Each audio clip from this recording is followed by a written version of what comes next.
안녕하세요. 저는 UCLA 커뮤니케이션학과 교수 제니퍼 리입니다. 2025년 6월 3일 LA 거리에서 벌어진 이민자 단속 정책 반대 시위를 보면서 가슴 한편이 뜨거워졌습니다. 33년 전 그날이 생생하게 떠올랐거든요. 1992년 LA 폭동. 당시 갓 새내기 대학생이었던 제가 목격한 그 모든 순간들이 말이죠. 많은 사람들이 그 사건을 단순한 폭력과 혼란으로만 기억합니다. 하지만 저는 오늘 여러분께 진짜 이야기를 들려드리고 싶어요. 제가 직접 보고 겪은 LA 폭동의 진정한 의미를 말입니다. 좋아요와 구독 버튼을 한번 눌러주시면 감동 하나에게 진심으로 고마운 격려가 됩니다. 그럼 바로 시작하겠습니다. 1992년 당시 LA의 한인 커뮤니티는 참으로 어려운 시간을 보내고 있었어요. 1965년 이민법 개정 이후 많은 한국인들이 아메리칸 드림을 품고 LA로 왔습니다. 그들은 주로 남중부 LA 지역에서 작은 상점들을 운영했죠. 유대인 상인들이 1965년 와츠 폭동 이후 떠난 자리를 채운 것이었습니다. 하지만 그곳은 결코 쉬운 곳이 아니었어요. 높은 실업률과 가난에 시달리는 아프리카계 미국인들이 주로 거주하는 지역이었거든요. 언어 장벽과 문화적 차이로 인해 갈등의 씨앗이 조금씩 자라고 있었습니다.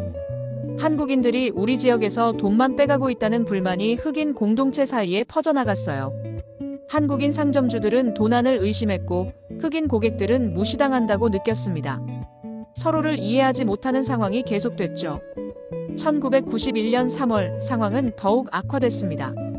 한국인 상점주 순자두가 15살 흑인 소녀 라타샤 할린스를 총으로 쏴 죽인 사건이 발생했거든요. 순자두는 라타샤가 오렌지 주스를 훔치려 한다고 의심했어요. 몸싸움 끝에 총성이 울렸습니다. 라타샤는 등에 총을 맞고 숨졌어요. 순자두는 살인죄로 기소됐지만 판사는 징역형 대신 5년 보호관찰과 400시간 사회봉사만 선고했습니다. 흑인 공동체의 분노가 하늘을 찔렀어요. 이 사건은 LA 한인 공동체와 흑인 공동체 사이의 갈등을 돌이킬 수 없는 지경으로 만들었습니다. 그런 상황에서 1992년 4월 29일이 다가왔어요. 로드니 킹 사건의 판결일이었습니다.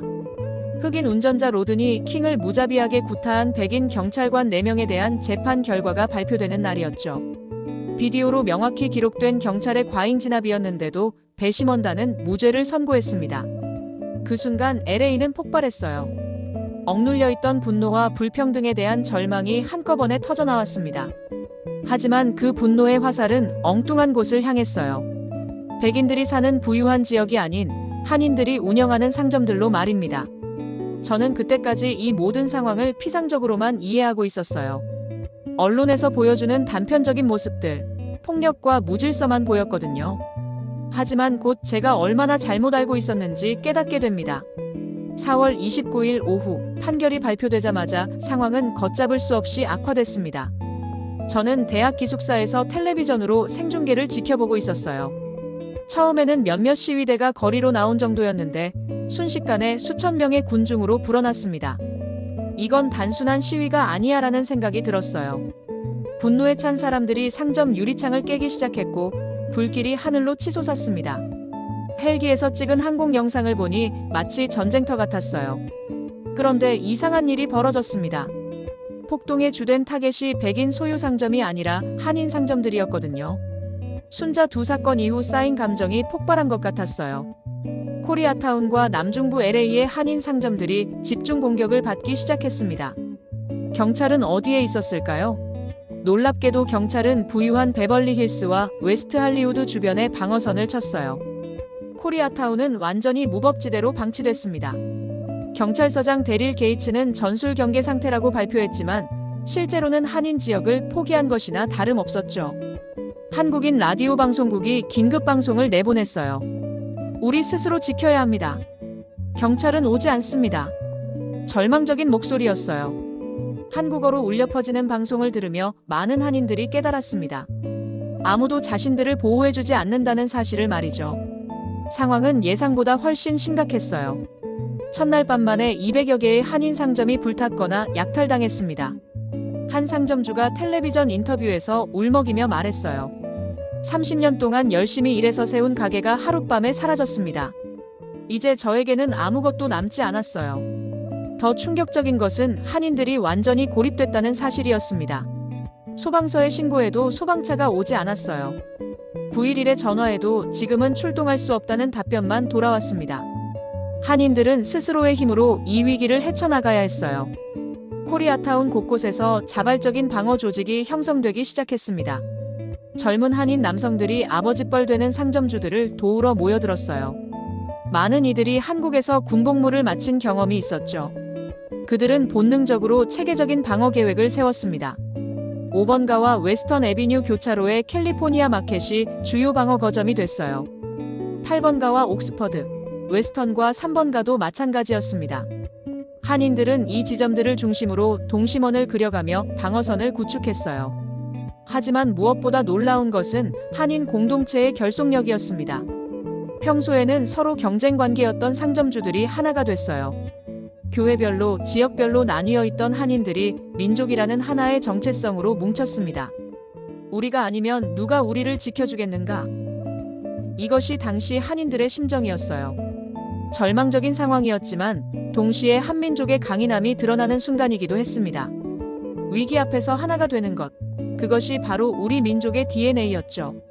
둘째 날이 되자 상황은 더욱 절박해졌습니다.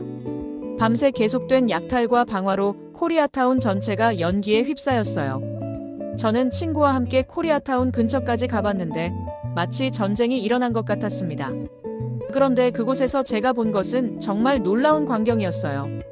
상점 옥상마다 한인 남성들이 총을 들고 경계를 서고 있는 모습이었습니다. 처음에는 무서웠어요. 저 사람들이 뭘 하는 거지? 하고 생각했거든요. 하지만 곧 그들의 진짜 모습을 알게 됐습니다. 그들은 무작정 총을 쏘는 것이 아니었어요.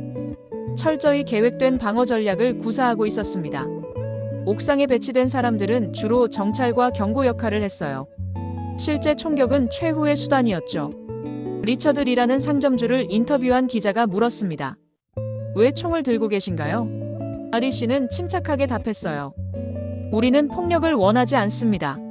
하지만 30년간 쌓아온 우리의 삶을 지켜야 해요. 경찰이 우리를 보호해주지 않는다면 우리 스스로 지킬 수밖에 없습니다. 가장 치열한 전투가 벌어진 곳은 5번가와 웨스턴 애비뉴의 캘리포니아 마켓이었어요. 수백 명의 약탈자들이 몰려들었지만 한인들은 체계적으로 대응했습니다. 1층에서는 바리케이드를 쌓고 2층에서는 경계를 섰으며 옥상에서는 전체 상황을 파악했어요. 한인들의 조직력은 정말 대단했습니다. 라디오를 통해 실시간으로 정보를 공유했어요. 8번가에서 100명 정도가 이동 중이라는 식으로 상황을 전파했죠. 마치 군사작전을 방불케 했습니다. 더욱 놀라운 것은 그들의 절제력이었어요. 총을 가지고 있었지만 함부로 쏘지 않았습니다. 경고 사격으로 위협을 물리치려 했죠. 한 목격자는 이렇게 증언했어요. 한국인들은 사람을 죽이려는 게 아니라 자신들의 재산을 지키려는 것이었습니다. 정말 절제된 모습이었어요. 하지만 불행한 일도 있었습니다. 에드워드 송리라는 한국계 청년이 동료의 5인 사격으로 목숨을 잃었어요. 그는 3번가 근처 상점을 지키다가 희생됐습니다. 방어 과정에서 생긴 비극적인 사고였죠. 한편 언론들은 이 모든 상황을 어떻게 보도했을까요? 안타깝게도 대부분의 주류 언론은 한인들을 무장한 자경단 정도로 묘사했어요. 총을 든 한국인과 화염병을 던지는 흑인 청년들의 모습을 대비시키며 마치 인종 갈등인 것처럼 포장했습니다.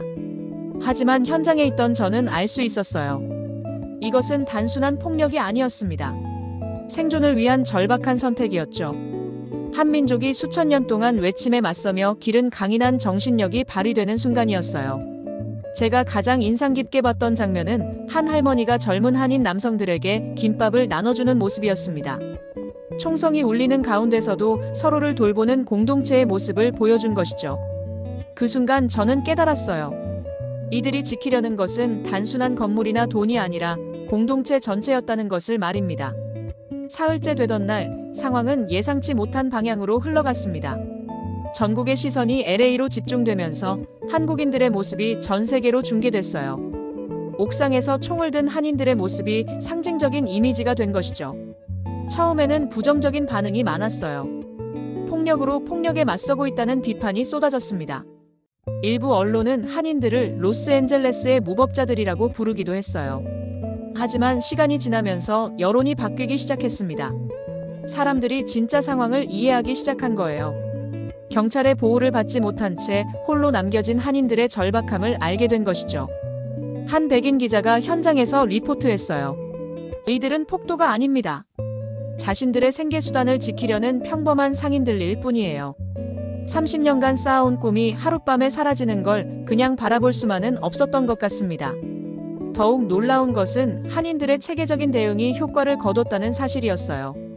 무장 방어를 한 상점들은 대부분 피해를 면했습니다. 반면 방어하지 못한 곳들은 완전히 파괴됐죠. 결과가 극명하게 갈렸어요. 한국의 언론들도 이 상황을 주목했습니다. 재미교포들의 처절한 생존투쟁이라는 제목으로 대서특필했어요. 한국 정부도 공식 성명을 발표했습니다. 재외 국민 보호에 최선을 다하겠다고 말이죠. 그러자 미국 내에서도 분위기가 바뀌기 시작했어요. 한인들의 대응이 단순한 폭력이 아니라 체계적인 공동체 방어였다는 인식이 퍼졌습니다. 특히 군사 전문가들이 한인들의 전술을 분석하면서 매우 효과적이고 전문적이라고 평가했어요. 한 군사 분석가는 이렇게 말했습니다. 이들의 대응은 교과서적인 시가지 방어 전술입니다. 고지점 확보, 정보 공유, 단계적 대응 등 모든 면에서 훌륭했어요. 많은 이들이 한국에서 군복무를 한 경험이 있어서 가능했던 것 같습니다.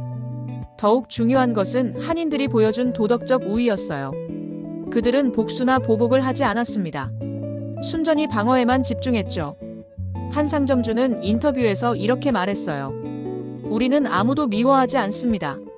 다만 우리가 평생 쌓아온 것을 지키고 싶을 뿐이에요. 언론의 시각도 점차 바뀌었습니다. 처음에는 인종 갈등이라고 보도했던 언론들이 체계적인 공동체 방어라고 재평가하기 시작했어요. 한인들의 행동이 폭력이 아니라 정당방위였다는 인식이 확산된 것이죠. 해외 언론들의 관심도 뜨거웠습니다. BBC는 아시아계 미국인의 놀라운 조직력이라는 제목으로 보도했어요. NHK는 극한 상황에서 발휘된 민족적 결속력이라고 평가했습니다. 저는 이 모든 변화를 지켜보면서 깨달았어요. 진실은 시간이 지나면 드러난다는 것을 말입니다. 처음에는 오해받았지만 결국 한인들의 진짜 모습이 세상에 알려졌거든요. 그들이 보여준 것은 폭력이 아니라 생존 의지였고 무질서가 아니라 체계적인 공동체 정신이었습니다. 폭동이 계속되면서 전 세계가 목격한 것은 한국인들의 놀라운 민족적 역량이었습니다. 저는 그 모습을 보며 우리 민족의 진짜 힘이 무엇인지 깨달을 수 있었어요. 첫 번째는 위기 상황에서의 조직력이었습니다. 한국인들은 순식간에 효과적인 방어 체계를 구축했어요. 이것은 결코 우연이 아니었습니다. 수천 년간 외침을 겪으며 체득한 생존 본능이 발휘된 것이죠. 고구려, 백제, 신라 시대부터 시작해서 몽골 침입, 임진왜란, 일제강점기, 한국전쟁까지 우리 민족은 끊임없는 시련을 겪으며 위기 대응 능력을 기른 민족이에요. 그 DNA가 1992년 LA에서 다시 한번 증명된 것입니다. 특히 놀라웠던 것은 계급과 지역을 뛰어넘는 연대였어요. 평소에는 서로 경쟁하던 상인들이 하나가 됐습니다. 부산 출신, 경상도 출신, 전라도 출신이 따로 없었어요. 모두가 한국인이라는 하나의 정체성으로 뭉쳤죠. 한국 문화의 특징 중 하나인 정의 힘도 발휘됐습니다. 서로 모르는 사이였지만 어려움에 처한 동포를 그냥 지나칠 수 없었던 거예요. 젊은이들이 자발적으로 모여들어 아버지뻘 되는 상점주들을 도왔습니다. 둘째는 체계적이고 전략적인 사고였어요. 한국인들은 감정적으로 대응하지 않았습니다. 냉정하게 상황을 분석하고 가장 효과적인 방법을 찾았어요. 라디오를 통한 정보 공유, 거점별 역할 분담, 단계적 대응 등 모든 것이 체계적이었습니다. 이는 한국의 교육 시스템과 군사 문화에서 나온 것이었어요. 많은 한인 남성들이 한국에서 군복무를 마친 경험이 있었죠. 그들은 위기 상황에서 어떻게 대응해야 하는지 본능적으로 알고 있었습니다. 셋째는 강인한 정신력이었습니다. 절망적인 상황에서도 포기하지 않는 의지를 보여줬어요. 한 상점주는 가게가 불타는 걸 보면서도 다시 시작하겠다고 말했습니다. 이런 불굴의 정신이야말로 한민족의 가장 큰 자산이에요. 한국인들의 이런 모습은 전 세계 언론의 주목을 받았습니다. 뉴욕타임스는 아시아계 미국인의 놀라운 복원력이라는 제목으로 기사를 썼어요. 워싱턴 포스트는 위기에서 빛나는 한국인의 공동체 정신이라고 보도했습니다.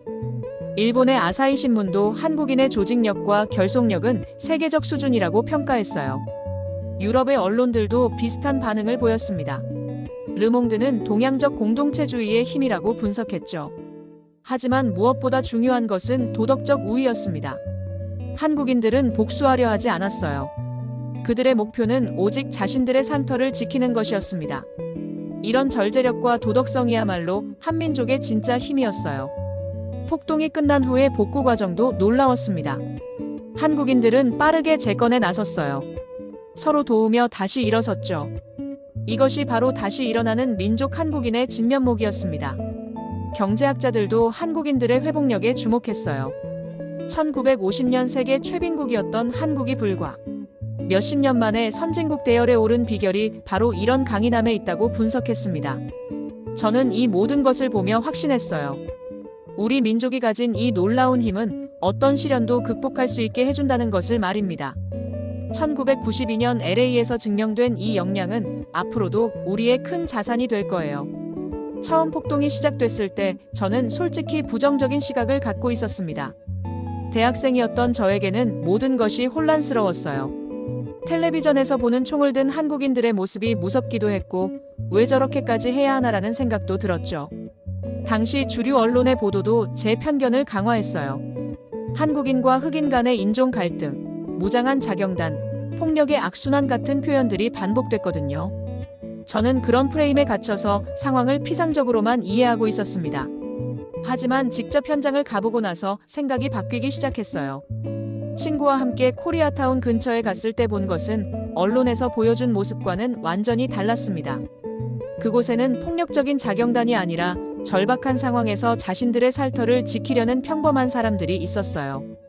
한 할아버지가 불타버린 자신의 세탁소 앞에서 망연자실하게 서 있는 모습을 봤습니다. 30년간 새벽부터 밤늦게까지 일해서 이룬 모든 것이 하룻밤에 사라진 거였어요. 그분은 저희에게 이렇게 말씀하셨어요. 우리가 누구를 해치려고 한 게 아니야. 그냥 우리 것을 지키고 싶었을 뿐이야. 그 순간 저는 깨달았습니다. 이들의 행동이 폭력이 아니라 생존을 위한 필사적인 선택이었다는 것을 말이죠. 경찰이 보호해주지 않는 상황에서 스스로를 지키는 것은 당연한 권리였어요.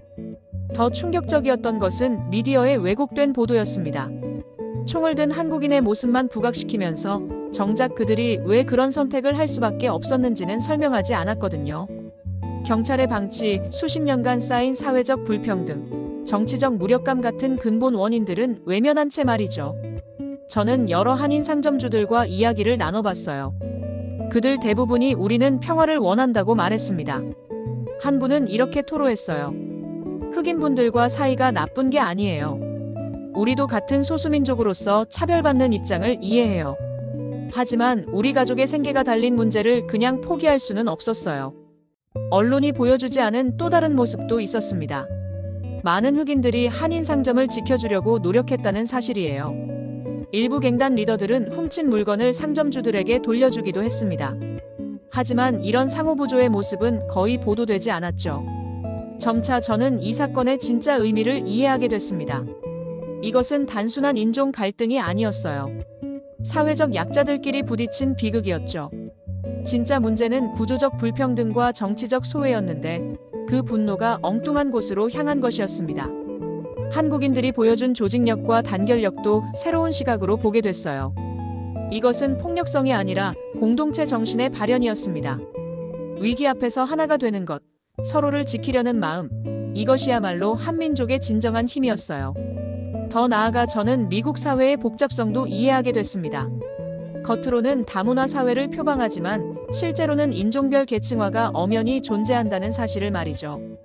한인들은 중간자적 위치에서 양쪽의 압박을 받고 있었던 것입니다. 언론의 역할에 대해서도 많은 생각을 하게 됐어요. 선정적인 보도에만 집중하면서 진짜 문제의 본질을 파악하려는 노력이 부족했다고 봅니다. 그 결과 사회적 편견만 강화됐죠. 결국 저는 깨달았어요. 진실을 알기 위해서는 직접 보고 들어야 한다는 것을 말입니다. 미디어의 프레임에 갇혀서는 안 되고 당사자들의 목소리에 귀 기울여야 해요. 그래야만 편견을 넘어서 진짜 이해에 도달할 수 있습니다.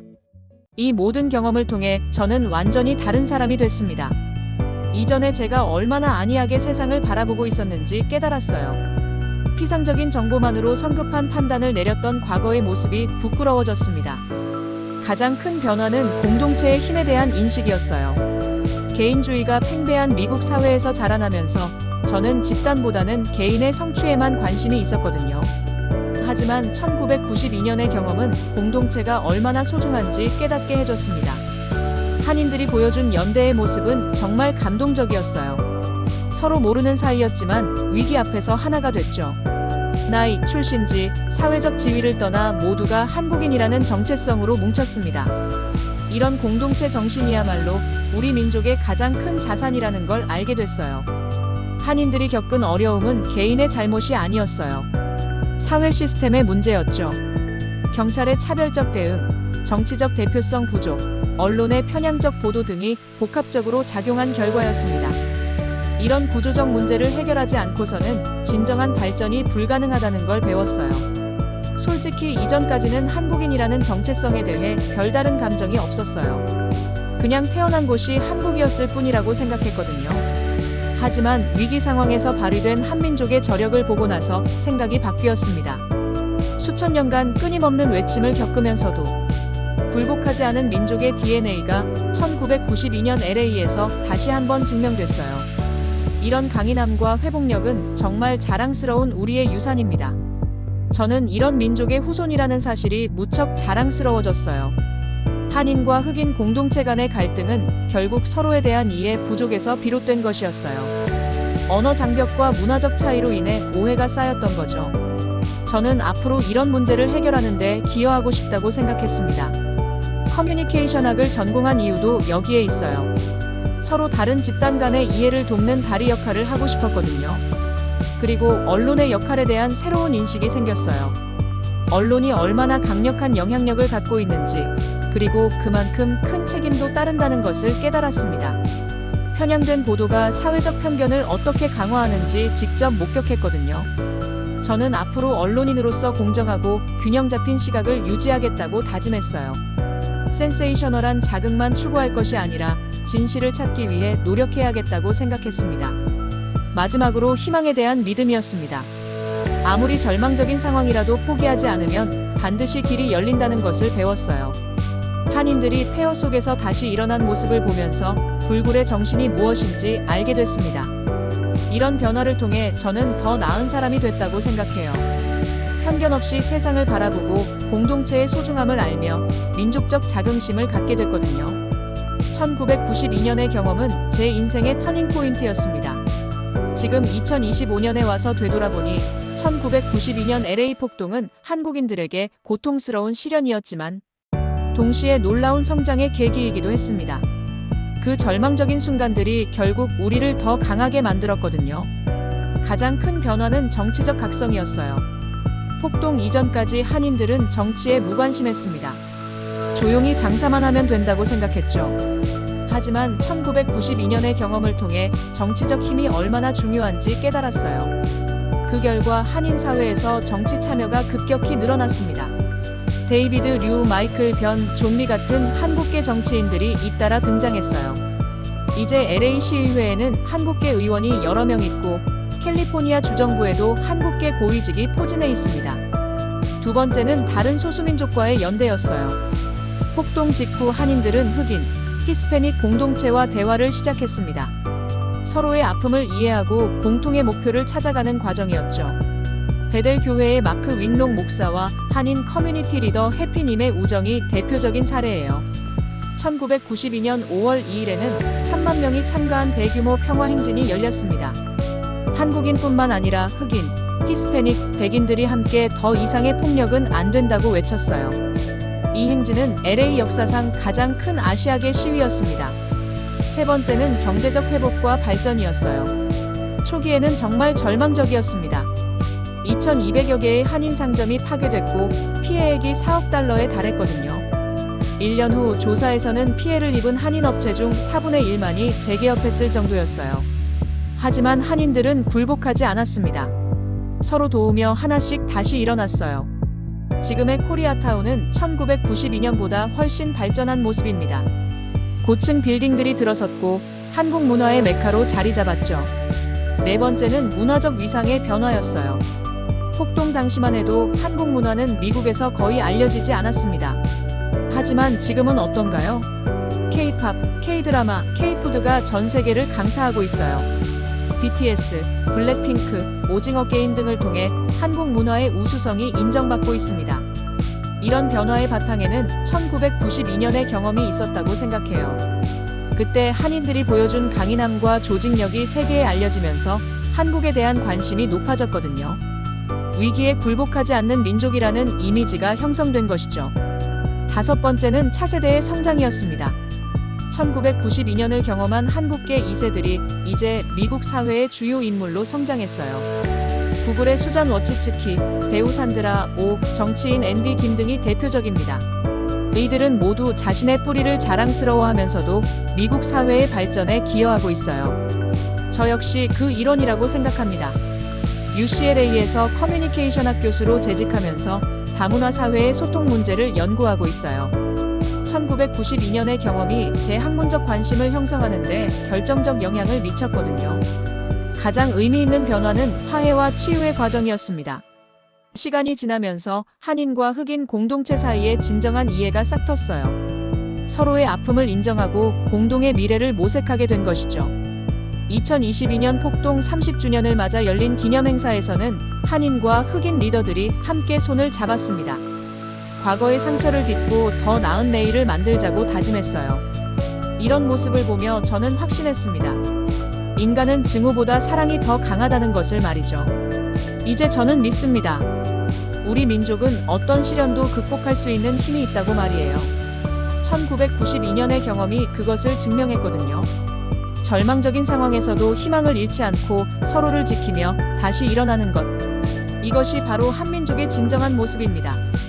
앞으로도 어려움이 있을 거예요. 하지만 우리에게는 1992년의 교훈이 있습니다. 공동체의 힘, 불굴의 정신, 그리고 사랑으로 모든 것을 이겨낼 수 있다는 믿음 말이죠. 이것이 바로 1992년 LA 폭동이 우리에게 남긴 진짜 유산입니다. 오늘도 긴 시간 함께 해주셔서 진심으로 감사드립니다. 더 좋은 이야기로 다시 찾아뵐 수 있도록 구독과 좋아요 눌러주시면 큰 힘이 됩니다. 지금까지 감동 하나였습니다.